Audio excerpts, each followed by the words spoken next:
Page 36, Forest Drums. This is a page I've been patiently waiting to get to.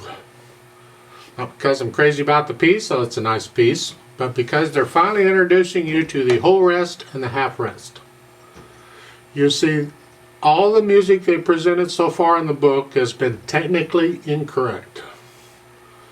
And the reason is because they haven't shown you and taught you all the symbols needed to be in the music to make it correct. Lots of method books do this. In fact, just about all of them. There's only one, maybe two I've run across where they show you all the symbols up front and expect you to memorize these hundreds of symbols or whatever they are up front.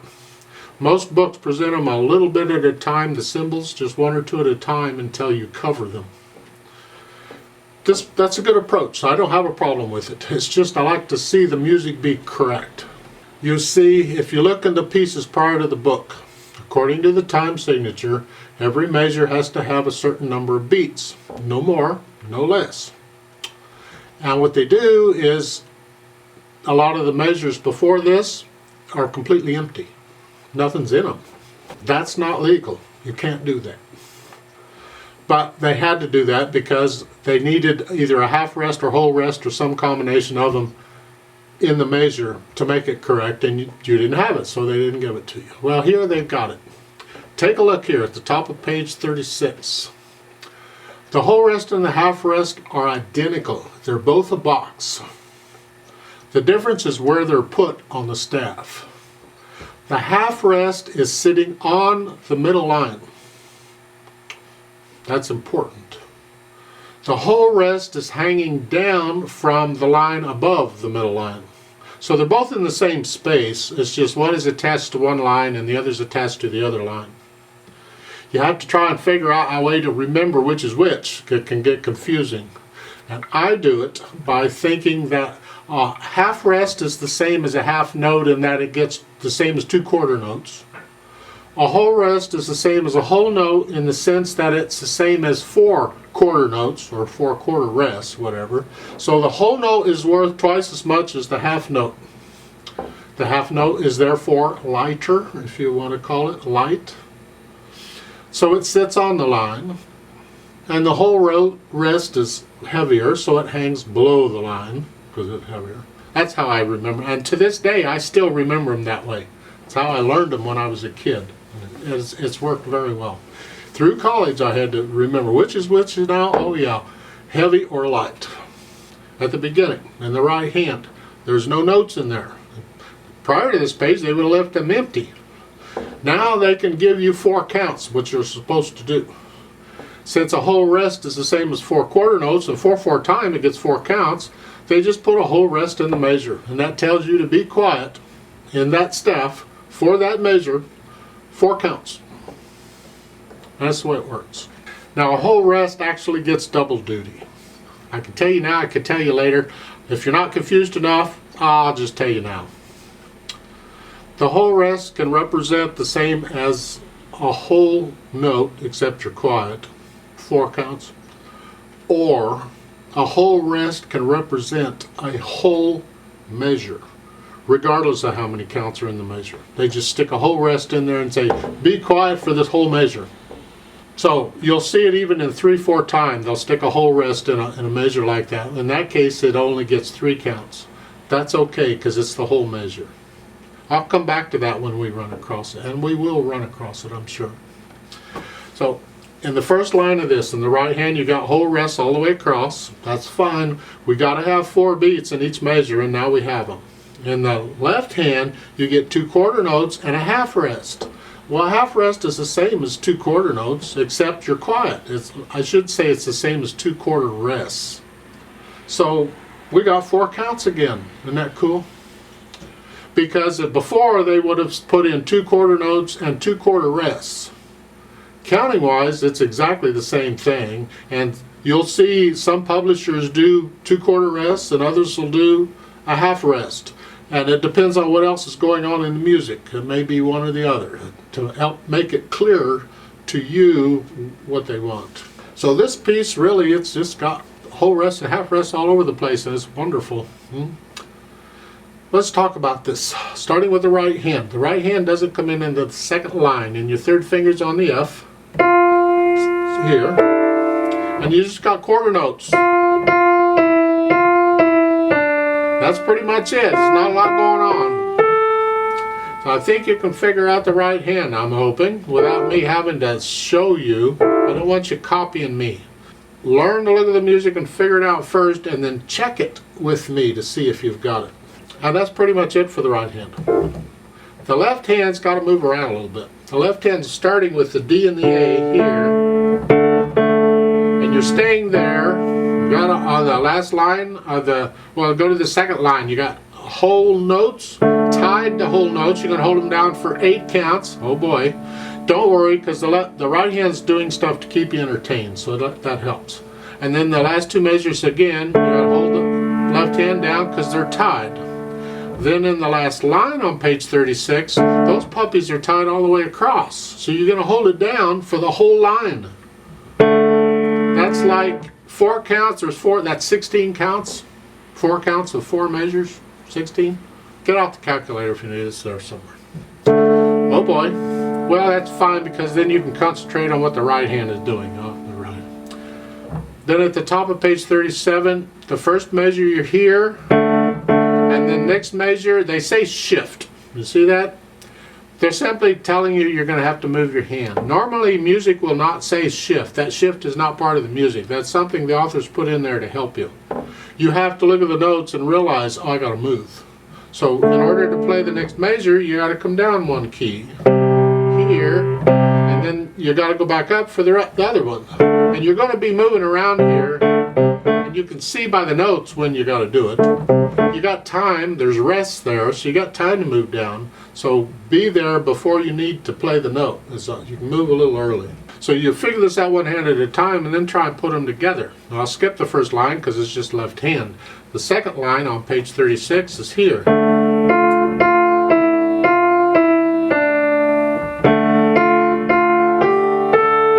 It's not a problem in this piece to put the hands together, because the left hand's basically got whole notes most of the time.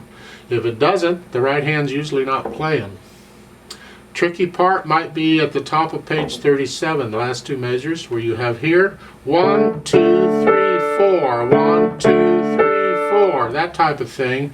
And then in the next line, the last 2 measures here, 1, 2, 3, 4, 1. So the right hand is tied. So 1, 2, 3, 4, 1, 2, 3, 4 type thing. Then you get that worked out, and you got the rhythm worked out, and you got the notes and the fingering and all that, and go back and add the articulation. We got staccatos. A nice light wrist staccato. You're just bouncing off the keys. You don't have to bounce way up. I exaggerate it because it's hard to see in the camera. This. Hi. This. So, but it's just a little motion. And then in the second line, the right hand does it, and you can go ahead and use wrist there too. So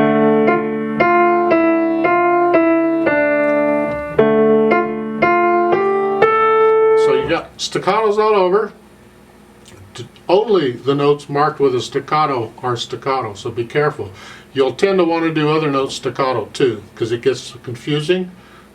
Careful, don't. Then you can go in and add the dynamics. It starts out soft, so you just keep it soft. You'll have to decide what soft is. And then in the second line, it's medium loud. That's the melody. That's the right hand. Keep the left hand soft. So whatever you're playing that first line, second line, keep it the same. And then the right hand is medium loud. And when you get to the top of page 37, now you're loud. And this is both hands.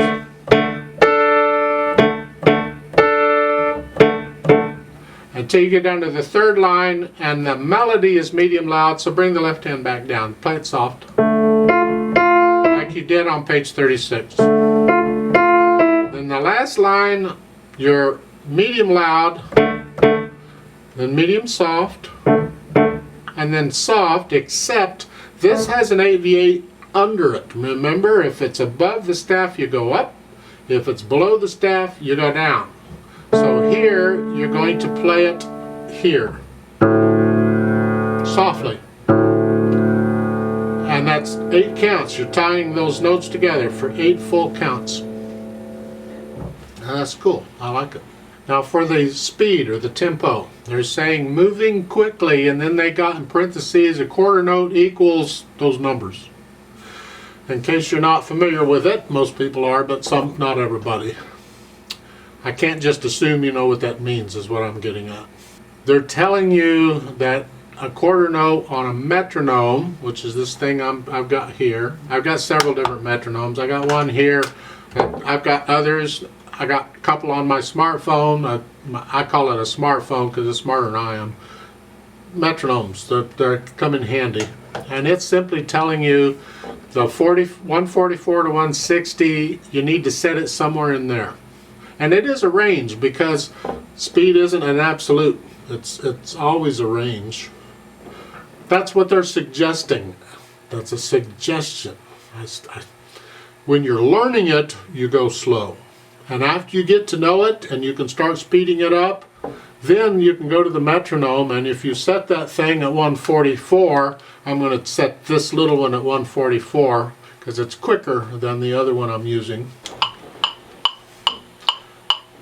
That's 144. That's what they're saying a quarter note should go at. Really? At the beginning? 3, 4, 3, 4, 3, 4. Well, that's moving quickly. And then in the second line, when the right hand comes in, it would be that. 1, 4, 1. And that's the low part of it. And then if I go up to the other one, the 160, that's the 160. That's the top of the range. They just say don't go faster than that. Well, so go to the second line here on page 36. At this speed, 1, 1, 1, 2, 3, 4, 1, 2, 3.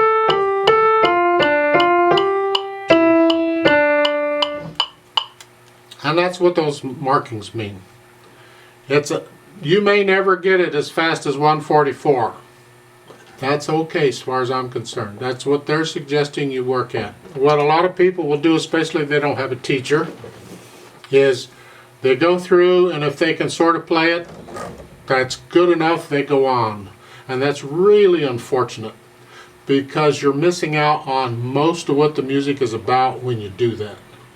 I suggest you stick with the piece. If it takes a week, good. If it takes 2 weeks, that's fine too. There's a reason why I upload new videos on a book once a week rather than doing them all, is because I'm trying, if you're going through that book at that time, I'm trying to slow you down. Spend that full week on those pieces, and then you can do the others. So take your time, get to know it, get to really know it, and gradually speed it up and feel it. When it becomes an emotional and you can get into it emotionally, that's when you're starting to get, that's where the magic happens. I've only said this a million times. However, I want to do a play with you, play with me, play with whatever. I'm going to go really slow because we're not performing it. We're just checking notes and rhythms. I don't do the dynamics. I just want to do notes and rhythms. So go ahead and put your hands where they go. I'll give us 4 counts. 1, 2, ready, go. 1, 2, 3, 4. 1, 2, 3, 4. 1, 2, 3, 4. 2, 3, 4.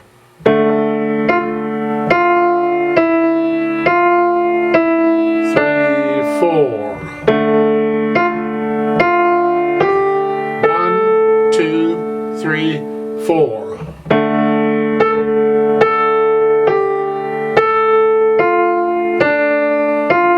1, 2, 3, 4.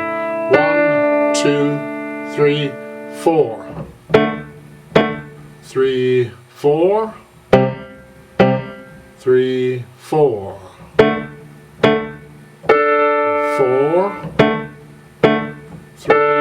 4, 3, 4, 3, 4, 2, 3, 4.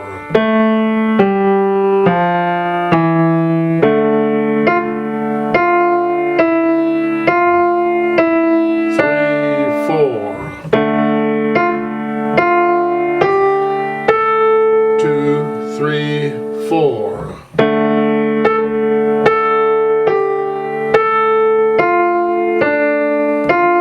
One, two, three, four. 1, 2, 3, 4. 3, 4. 3, 4. 2, 3, 4. Tie. 2, 3, 4.